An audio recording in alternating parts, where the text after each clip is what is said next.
What's going on, everybody? Wednesday. So, everybody watched Snorlord's video? We'll give a double live, right? I didn't think he was going to go live today. I was busy. Usually it's early in the day, and then I noticed that he did a live. So we'll go back and watch the replay. So if you haven't seen his video, go back and watch the replay, because that's what I have to do, is watch the replay. But we don't get live very often. We do have a quick minute to where we're not that busy right now. So we'll do a little bit of live here, and we'll talk about the economy and things like that when trucking. There's a lot of places going out of business. That's because they don't keep their numbers to where they should be. They have all of their eggs in one basket, especially if they're dedicated. And let's say they're in the automotive field or whatever, and if GM goes on strike, Ford goes on strike, Chrysler or whatever, especially if it's big three, and if they have all their stuff in there, like Falcon did years ago, that's the quickest way out of business, is dedicated freight. That does work for a lot of big companies because it gives them security per se to run their business, and everything above that is just profit. We're not going to get into some other things about profitability and how much percentage of profit that you should get and things like that. That's up to the individual, and especially if you're in the spot market, is how well you negotiate. Just because they tell you, and here's a famous tactic, and don't fall for this tactic. That's all we got in it. And don't fall for the tactic of, well, we're losing money on the load. Right, we're giving you extra, we're losing money on the load. Don't fall for that either, because they're not losing money on the load. They're not in the business to lose money. The broker's not going to lose money on the load. Now, is there instances where a broker could lose some money on a load? Of course, but that's because they have multi-loads, which means they might have 10 loads going from one customer to the other customer, and they moved 8 of them for whatever profit that they are getting, right? They moved 8 of them, they have 2 left, and to keep the customer happy and to move their product like they promised they'd move it, if they moved it all for everything they had in it, where they're not making no money on those 2 loads, it's okay because they made money on the 8 before those 2. Or if they lost a little bit, the 8 they moved gets them their profit, even with losing a little bit on two loads. So they're never losing. Don't fall for that, right? Don't fall for it, and don't fall for that's all we have in it. It's all about sales. It's all about negotiating, right? It's all about negotiation. Know your worth, and tell them why you're worth that much. If they say, oh no, that's too much, well, tell them why. You can give this load to somebody else that doesn't speak English, you can't communicate with them, and so forth. And that's another part of trucking you get into. You can always have an argument about, the regulations about what it takes to get a CDL. And, the country doesn't even follow their own regulations, and they give CDLs out, right? So, negotiate, learn that art. Don't always go to the click and go systems. Yes, they're easy. Yes, they're nice because you don't have to talk to that person. Because let's face it, you could be talking to a broker on the other end of the phone that has no experience, knows nothing about trucking, right? Knows nothing about what it costs to operate a truck.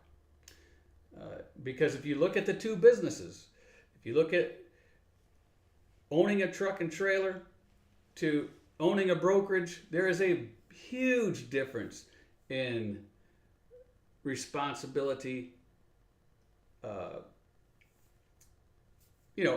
in the cost to do business, right? There's a huge difference.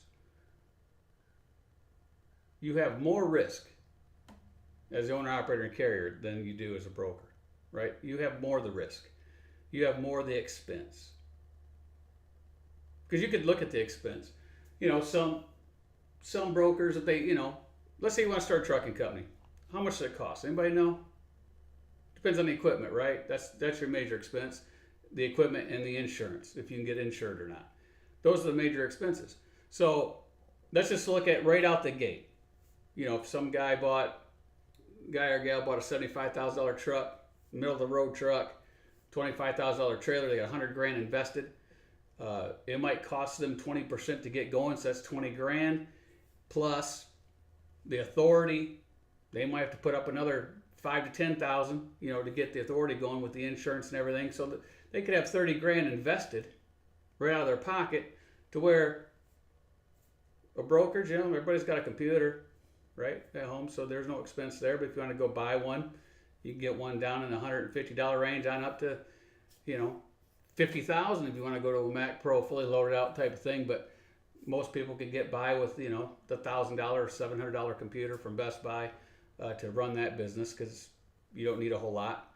And to get the bond, anywhere from $700 to $1,500 a year, maybe $2,000 tops, depending on your credit, that type of thing. So for about average of about $2,000, you're in business. That's it. You're in business. Now you got to go out and, you know, do the footwork and get your customers and things like that.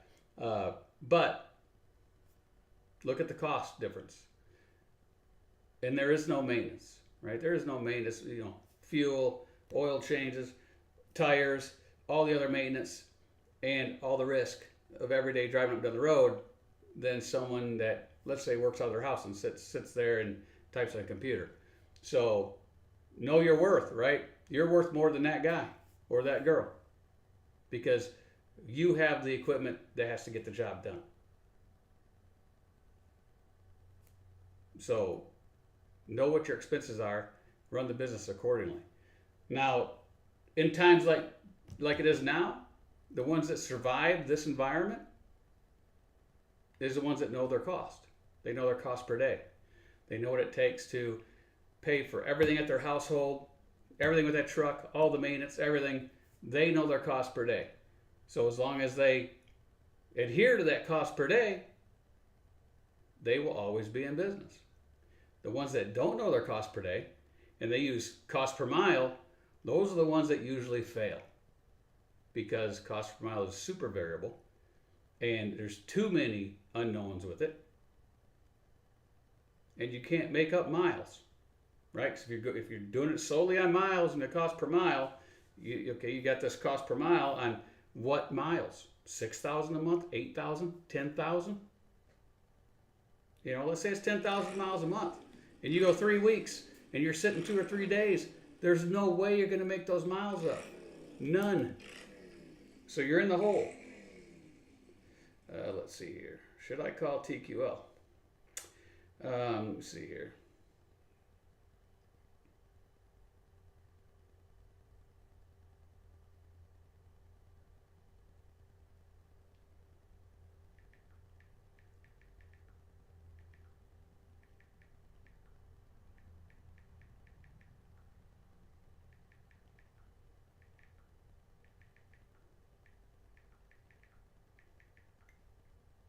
I got to answer this for a carrier.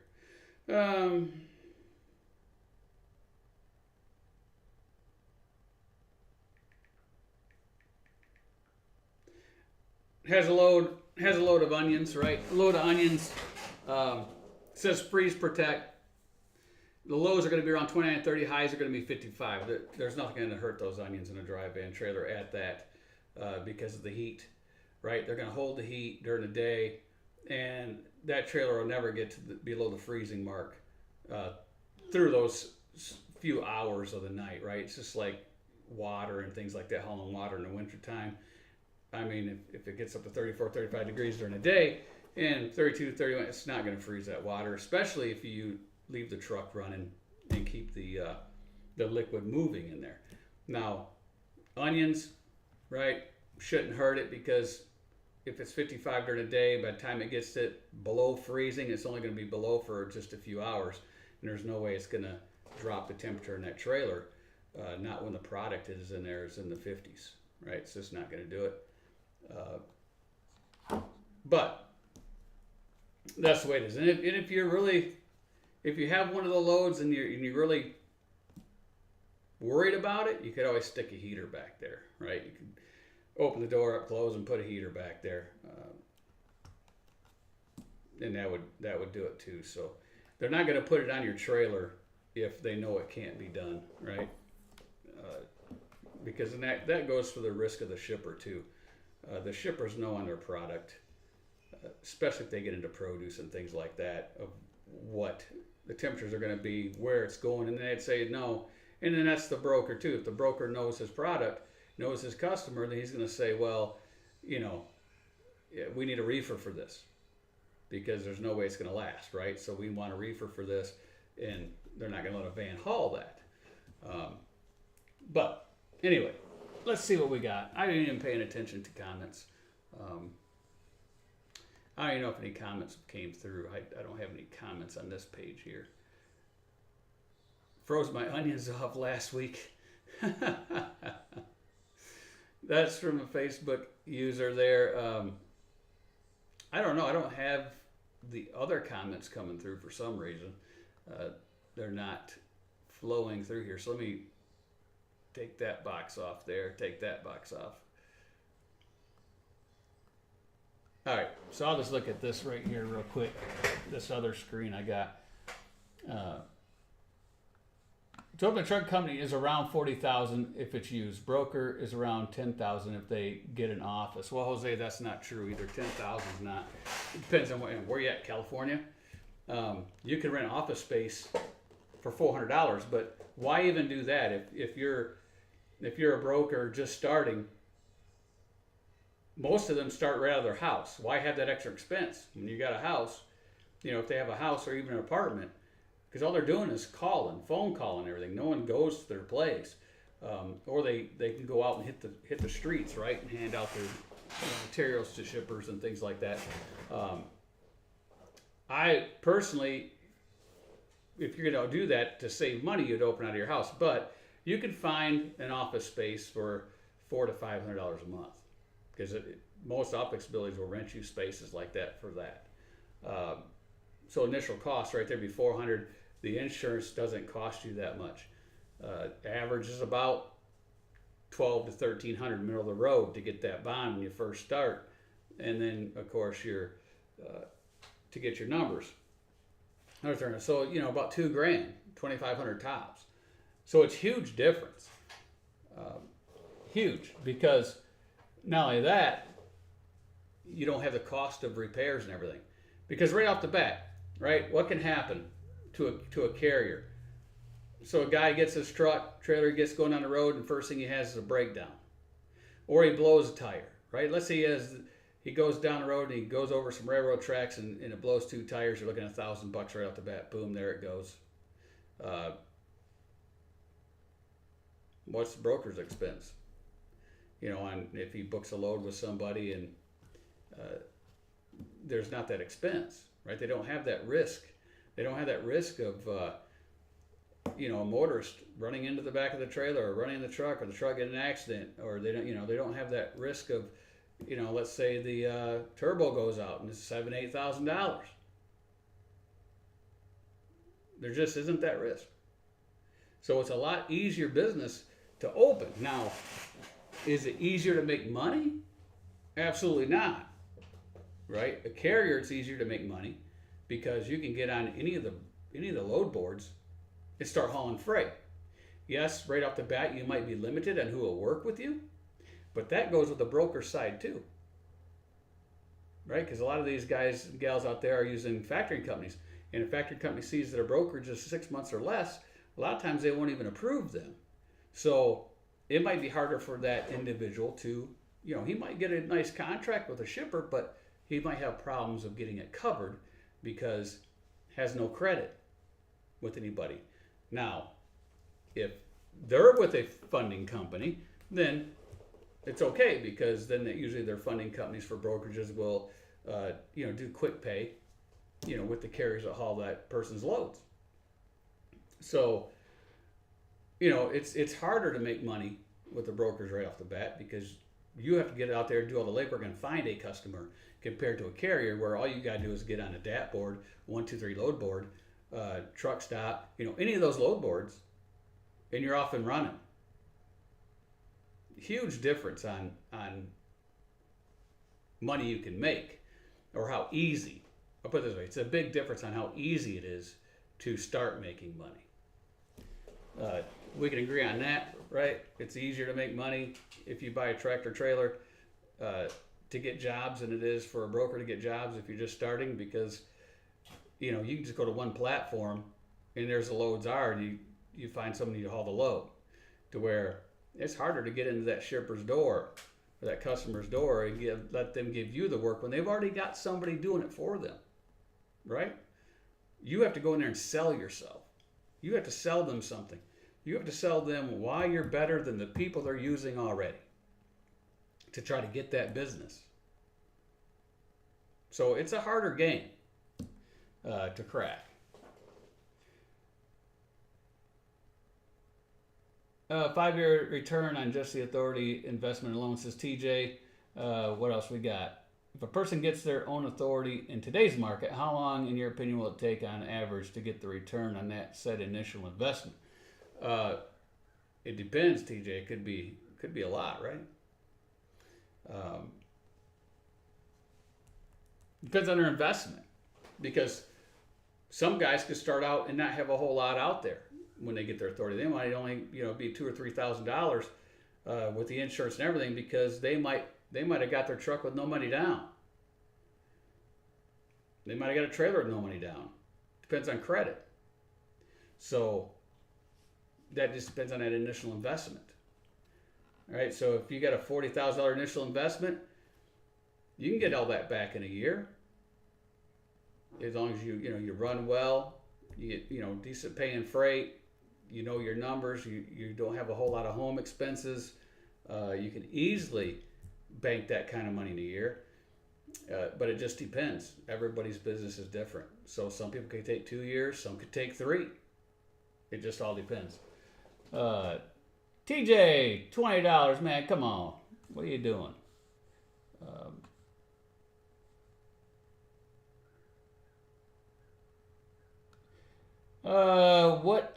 Thanks for the lunch. Okay, well, I wish I could put your comment up here on the screen. For some reason, this is not bringing in the comments from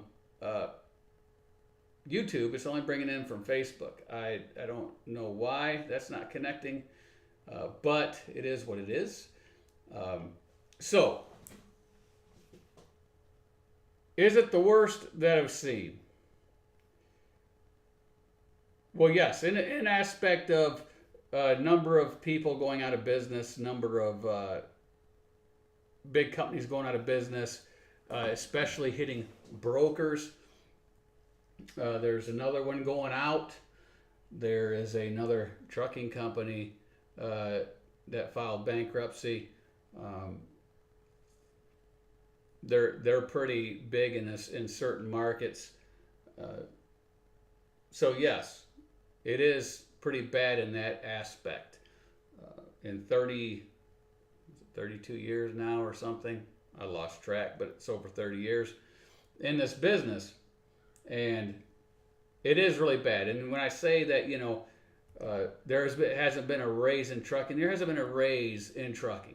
Yes, drivers have had raises. Those are company drivers. Company drivers have had raises. Owner-operators have not had raises.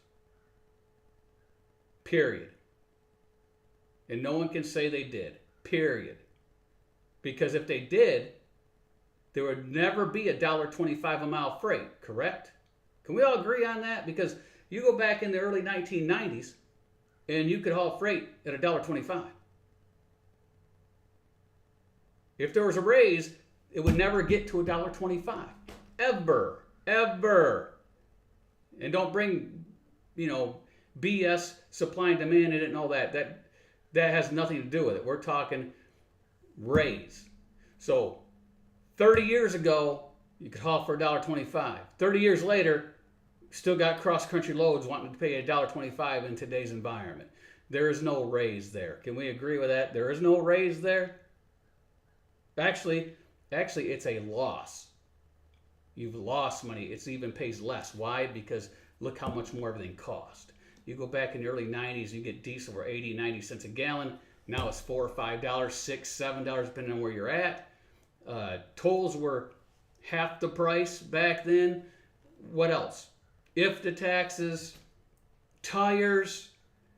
Back then you could get turbos installed and everything for $1,000. Now they're $8,000. Brake jobs were, $150, $200. Now they're $2,000.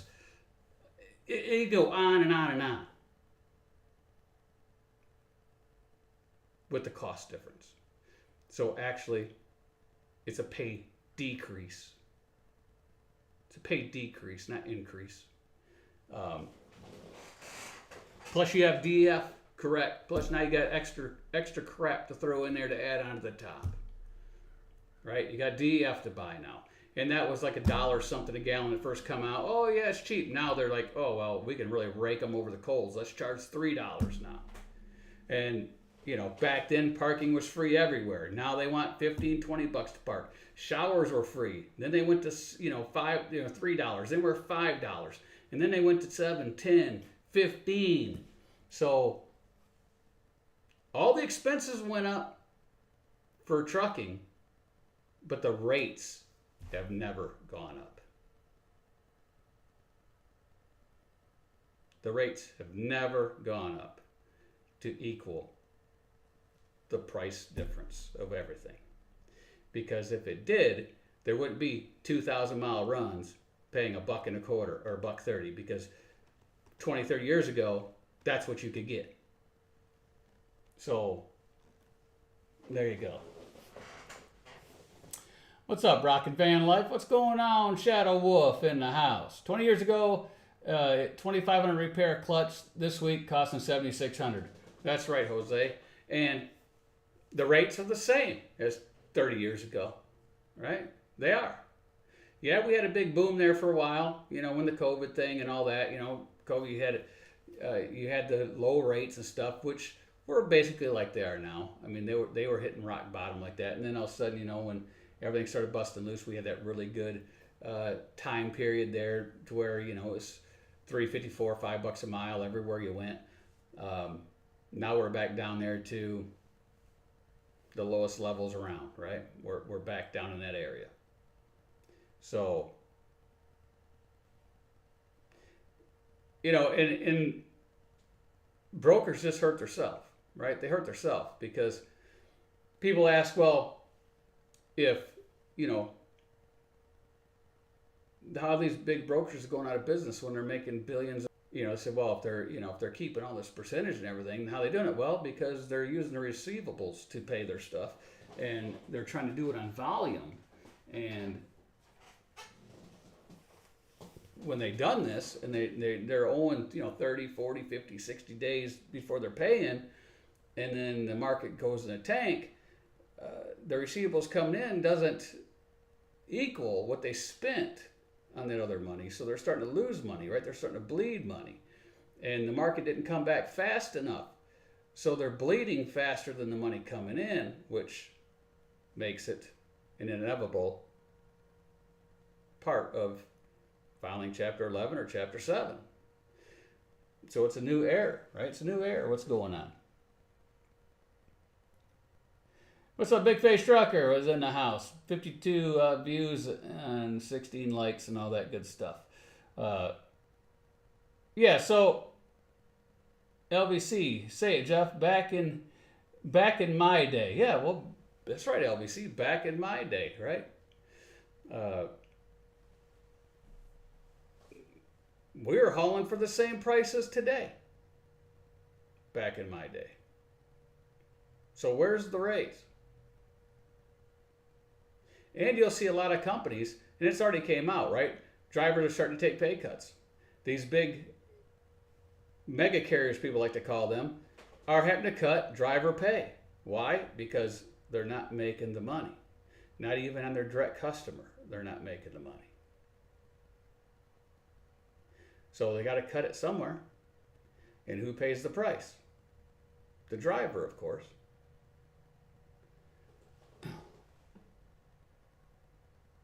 And that's what you see right now, right? If you were on that auction, I signed up for the auction. I didn't get to go in there because I got busy.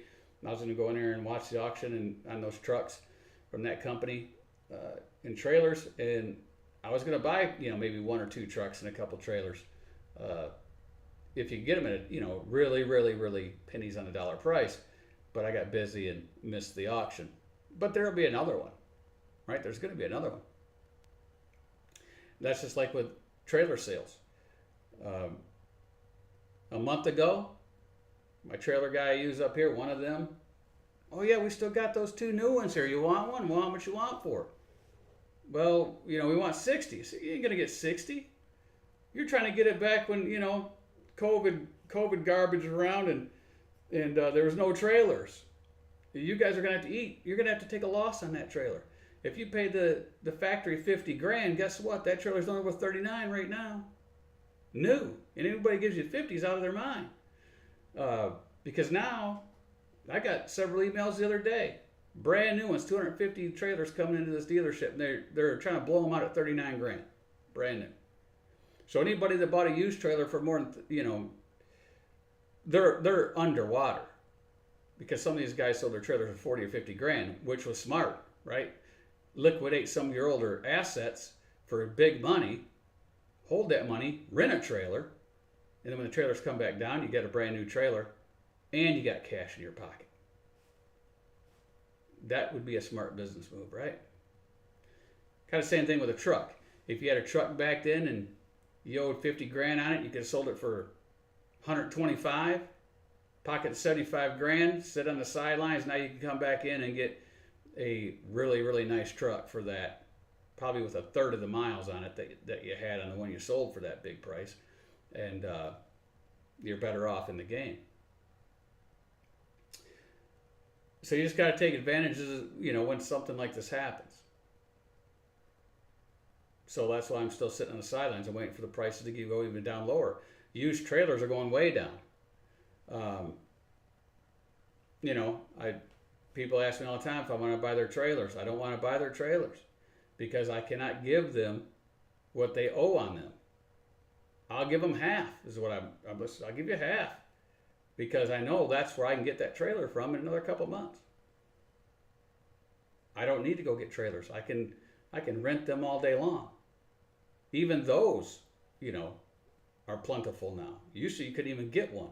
Now they're like, hey, we'll rent you brand new ones for the same price as the used ones.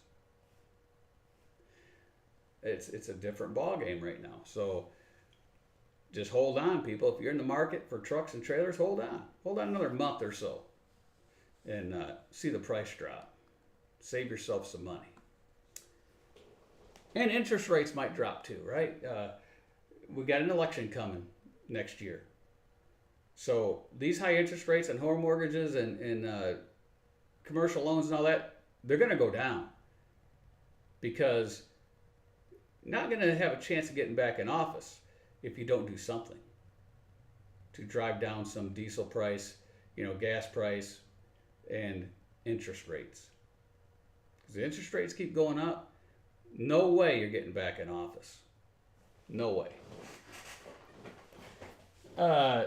Jose says, 36 years ago I was making $1 a mile and made money. Now I'm making the same.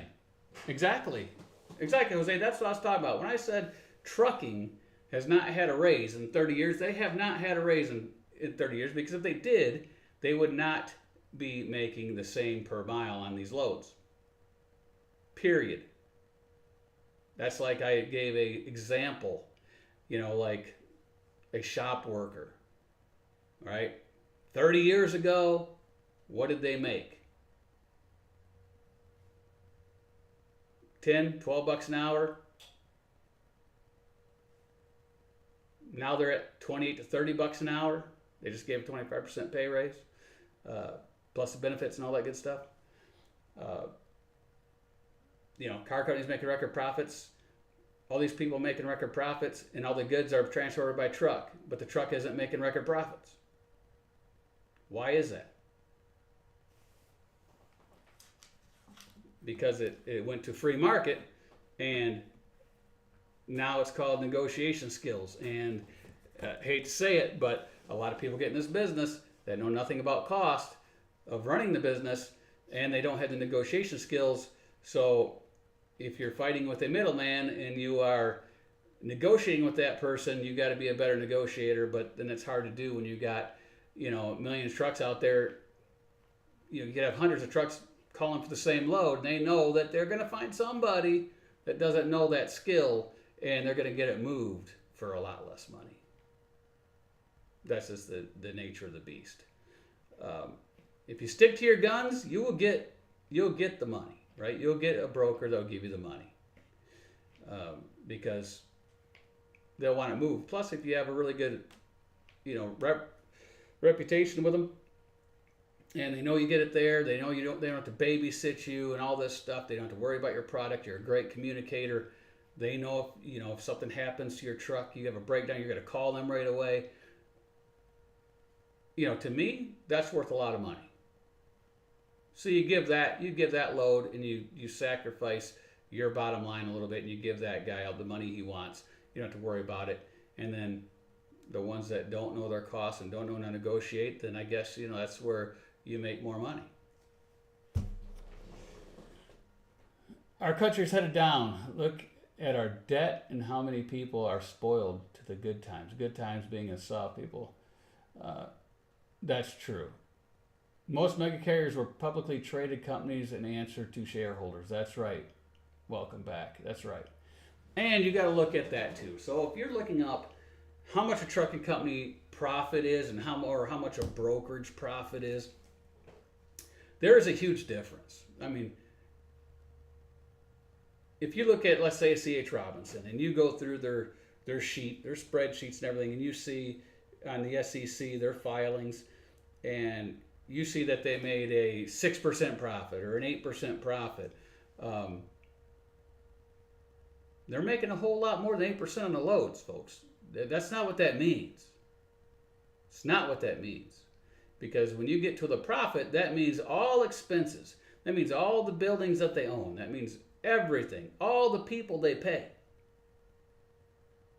Everything is taken out of that, and they ended up with a profit.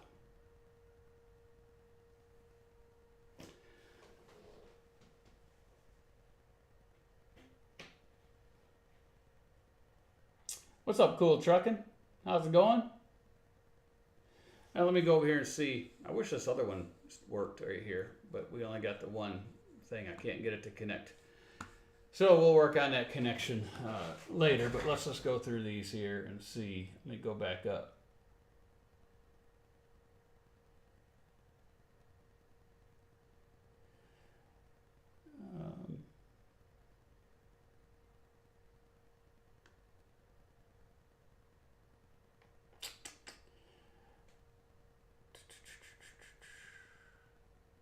All right, we read through most of these. What's up, PJ? We read through most of those. So, if you're out there and you're an owner-operator, single owner-operator, doesn't matter if you're leased to a company or if you have your own authority, have something to track your expenses. Whether you do your own spreadsheets in Excel, if you got that ability, more power to you. Make your own spreadsheets. Doesn't cost you nothing that way. Or if you want to program AXISTMS, that's going across the bottom of the screen. That's really good for fleets, especially. Owner-operators can also use that. And Trucking Office, that's down in the description too. They're another great program, for single owner-operators and such. Those are great tools. And there's plenty of other ones out there.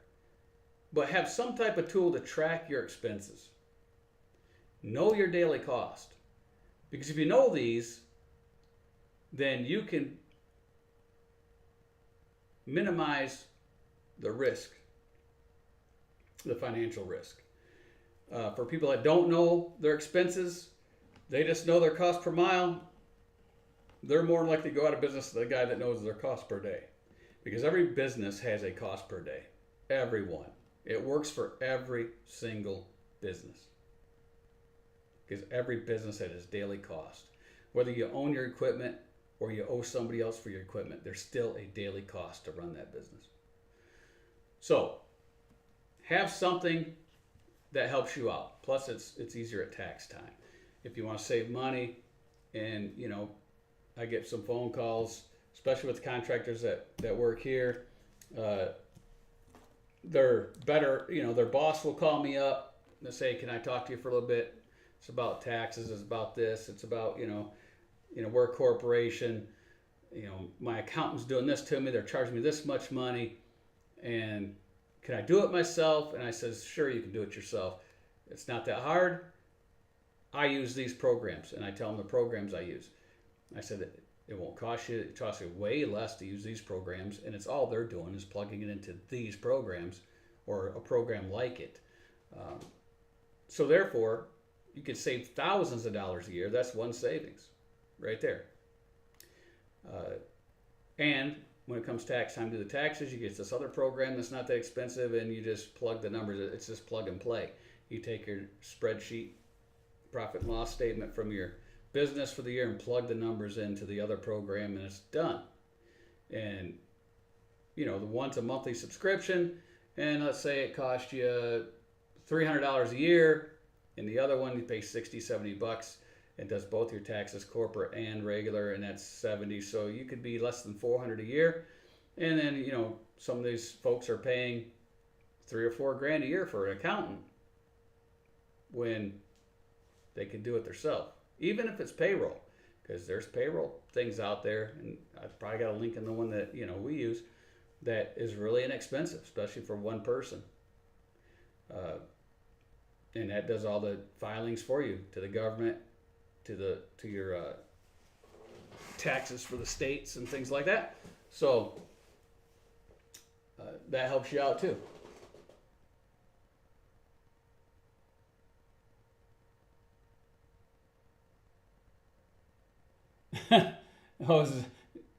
LBC, use everybody will tell you what you want to hear. Money, money, money. I use QuickBooks, but it tells me I'm not making money. To me, you have to factor a combo of cost per day and per mile. Why do you got to combo that?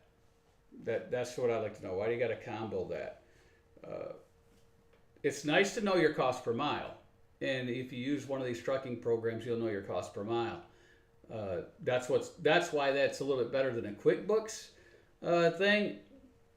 I use both in conjunction, right? Because I have QuickBooks, and I also use a trucking program, and they're really nice and combined with each other because they'll integrate.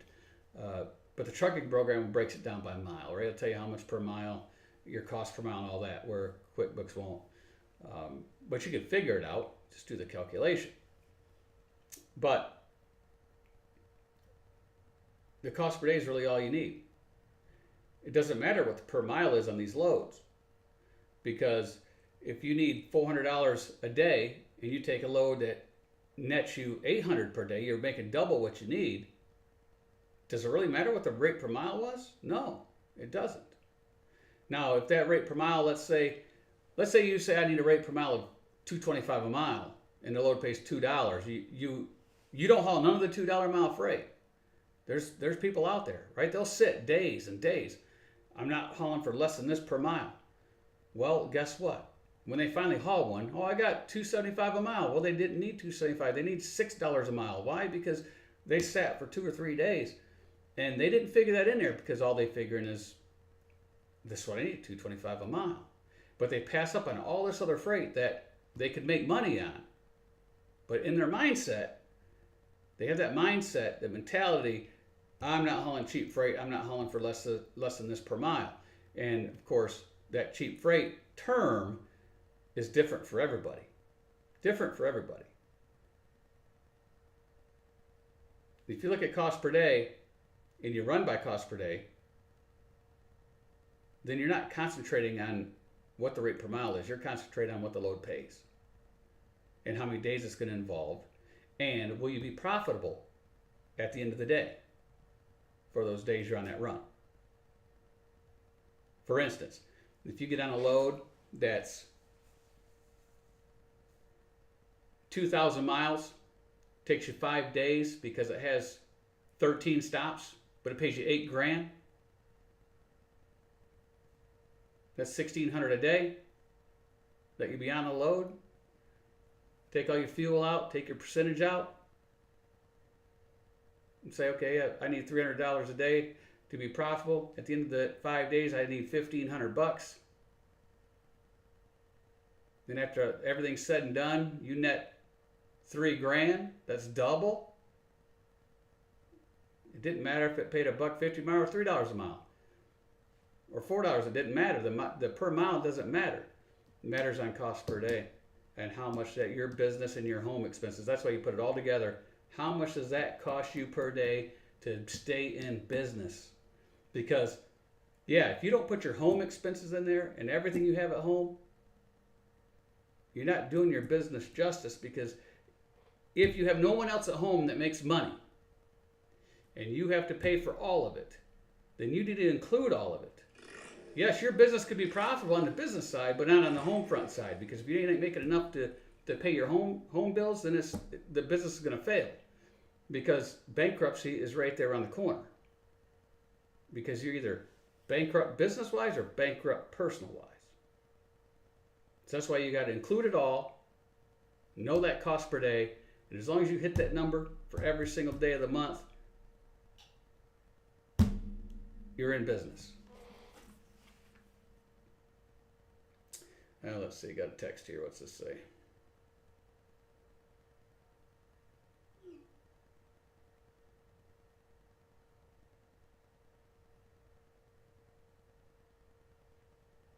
Yeah, I wouldn't haul those onions if they got that. See, now what this big brokerage didn't know is that this place puts temp recorders in there, and it says keep temp at 55 degrees. Well, you can't do that.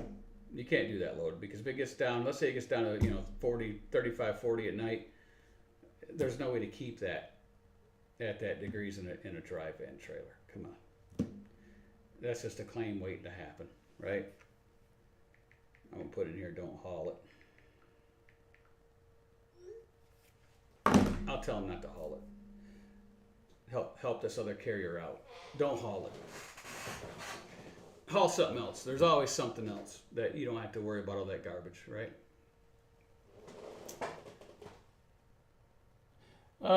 Lance says, you have fuel and wear and tear. There's more to do with mileage. Not saying cost per day is important. Just many factors. Well, no, Lance, that's why in business, so if you're in trucking and you have your last year's numbers and you had $25,000 maintenance, you got your cost per mile, you see that, but you have a number, right? So you can do maintenance cost. So in your cost per day, you have maintenance in there. So if you say on the average it's $24,000 a year, then you can figure it out what it is per day for that maintenance. Just divide it by 365. So you add up your yearly cost of everything, house, everything, all your bills, divided by 365, that's your daily cost. And if you only run 20 days a month, because you want weekends off, then you divide it by 240. It's not rocket science. It's the easiest way to know what your number is to make money. Yes, could your expenses be more? Could it be less? Of course. But your rate per mile, it has way too many factors. Way too many factors. Because your cost per day is net after fuel. Net after fuel. So when you look at a load, and that load pays X amount of dollars, and you say, okay, it's going to take me 100 gallons of fuel, and you subtract the cost of fuel because you know what it is. It's there daily. You know what the cost is. You subtract that number. So if the load pays $1,000, you're getting all 1,000. If the fuel was $300, now you're getting 700. You know that number. And then your cost per day has your maintenance all built in. So as long as you hit that number, then that's that. Because if I look at all the years of owning the truck, and I take and say, okay, here's all the maintenance for all those years, I know exactly what the average maintenance for the truck is a year. And you can use mileage, right? You could say, okay, I average 100,000 miles a year, let's say. Then you go, okay, well, on a new truck for the first 2 or 3 years, I'm averaging around 6 cents a mile maintenance or 4 cents a mile maintenance for tires and all that stuff. You have an average cost there because you know, if you have one of those great warranties, the big ones that cover, 5 years or 6 years, pretty much everything on the truck, then, your maintenance is basically oil changes and anything that's, bolted onto the motor that they're not going to cover.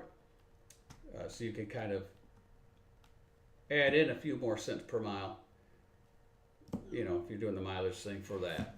In other words, you just add it in for so many hundreds of dollars per month for your per day. They asked me to buy a heater, and I said no. Well, yeah, because the heater ain't going to keep it at a steady 55. That's a reefer. I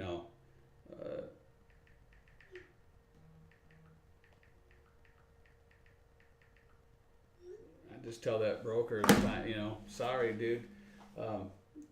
Here's what I tell them. I tell a broker, put on the rate con, not responsible for keeping continuous temperature because it's a dry van. Broker accepts all responsibility. Put that on there and sign it and send it back to them. Have a line saying, you sign, broker, you sign your name to that, and I'll haul your load. And if they do, well, then you got to worry about it.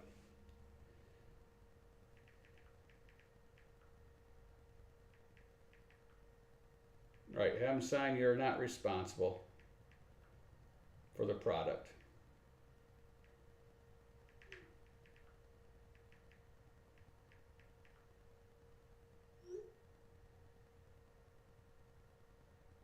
Five trucks there from this big brokerage, and they're all having a problem, right?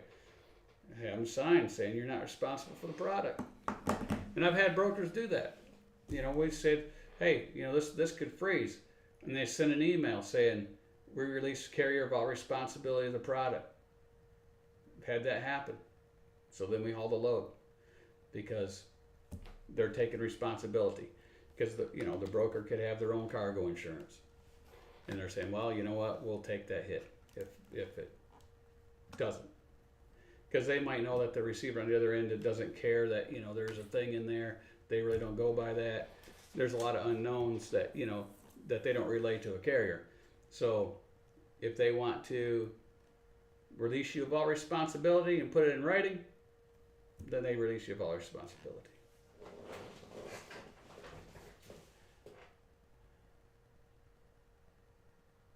Jeff needs a band for a pizza shop. I do need a band. Yeah. Good news. Your pizza will be the Snorlord Supreme. What, you sending me some pizza? Jeff is quitting trucking and starting a pizza shop. Well, that's funny. The pizzeria right down here on the corner, I was going to buy it, and because it was really, they were selling it for really cheap. I mean, you can't even buy the equipment for what they were selling it for. Just trying to, get out of the business because they had a passing in their family, and that was the main person that did a lot of the stuff. So I told the boss, I said, hey, we should buy that pizza place. And then, because we got a lot of, we got grandkids, they could work there. And back in the day, I managed some pizzerias when I was younger, way younger, right? So shot that down, right? So, no, we're not doing that. You got enough to worry about. You got enough on your plate, which I do. So didn't do that. And this lady bought the place that was 60 miles north of us, and she got it for a really good price. And then she had a pizza place up north, but she came down here a few times. All of a sudden, she started closing earlier and earlier. And I'm like, well, she's going out. They just did that for their books, to cook their books for this other place to, take a deduction for some money or whatever. And then they sold it to another pizza maker that's just south of here. And that young guy's a go-getter, so he paid her half of what she paid pretty much for it. So he got a really good deal. And he brought, his expertise in, and they're making money like gangbusters, right? They're really good product, really nice people, and good for them, right? Good for them. They're doing some good business.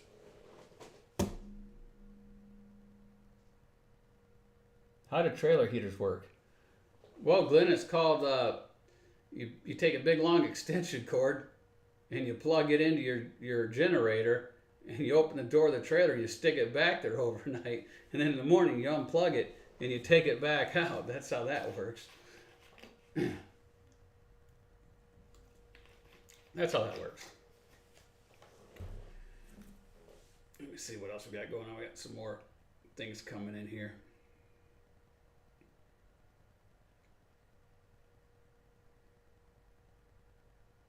I was going to show you some loads and stuff on the load board, but we'll get into that some other time. Snorlord did that earlier. If you want to see that on the 123LoadBoard, go check his video out. And of course, if you want the discount, you can always just use that code at the top and get everything they offer for the $35. Let me make sure that we don't have to sign a rate con here. All right, we got all these emails, man. Look at all these things.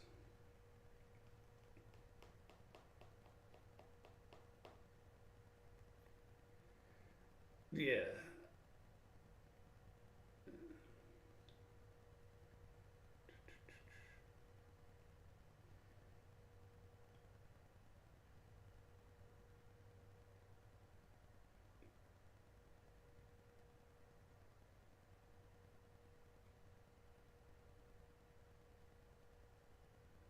All right, need to be taken off this load. All right.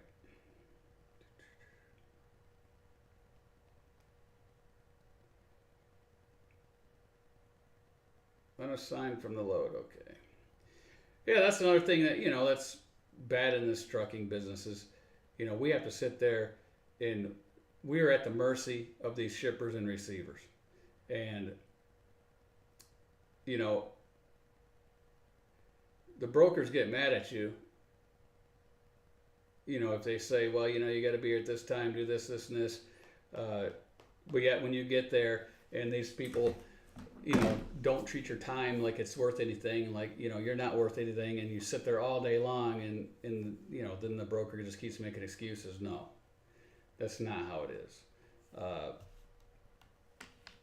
Or they get mad because they really don't know the trucking industry, right? So basically, you know, if you say, yeah, I got a 3 o'clock in the afternoon pickup, I'm unloading at 8 in the morning, and they give you the load, and you're 10 miles away, but it doesn't do you no good if you're at a receiver that says, well, you know, we'll get to you sometime today, even though you had an 8 o'clock number appointment, and you're sitting there, you know, 6 hours later, 7 hours later, and they still haven't touched you. What can you do? And the best thing is communication, right? So always keep in contact with that broker. If you're there for 2 hours, let's say it's 10 o'clock now and you got 3, even though you're only 10 miles away, let them know. And let them make the decision on whether you stay on that load or not. Because it's about time, right? You're giving them plenty of time to cover it, to recover somebody to run it.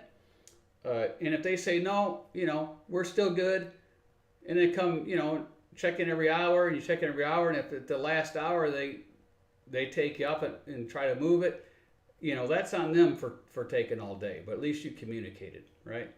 Let them decide what they want to do. It's their customer. You know, they might know their customer and say, well, you know, they're open until 10 o'clock at night, and they'll take it really any time after that. Just got to let them know when you'll be there. You don't know that. They know that, but you don't. So always communicate as far ahead of time as possible with the broker. More applications coming in. Okay. All right, so that's it for today. We'll do another video down the road. We're going to start doing some training videos. We will get back to the old school. We'll do some whiteboard sessions on the whiteboard back there, the old school style, you know, and we'll show why cost per day is easier to calculate than cost per mile, and why it works, right? Why reinvent something if something works? And it works really well. So that's why that's the method that I show. And I came up with that method years and years ago. And then no one even heard of it or talked about it or anything until I started doing it, and they tried to shoot it down. But we have hundreds and hundreds of carriers out there and owner operators that use that method, and they're still in business today. And there's hundreds and hundreds that use the cost per mile that aren't in business today. So I guess pick which method you really want to do. And we'll see y'all later. Let's see. Speed shifter, what's going on? Yeah, reefers and trucking.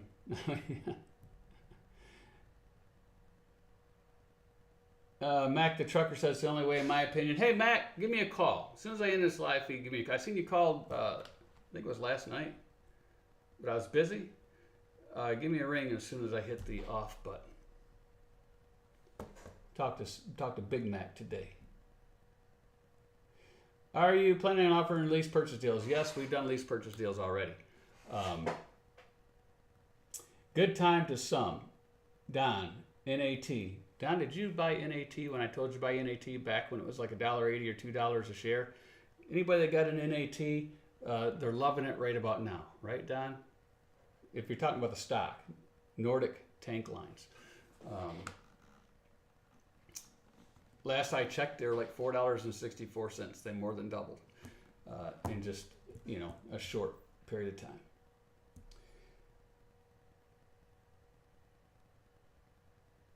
All right, so we're out of here.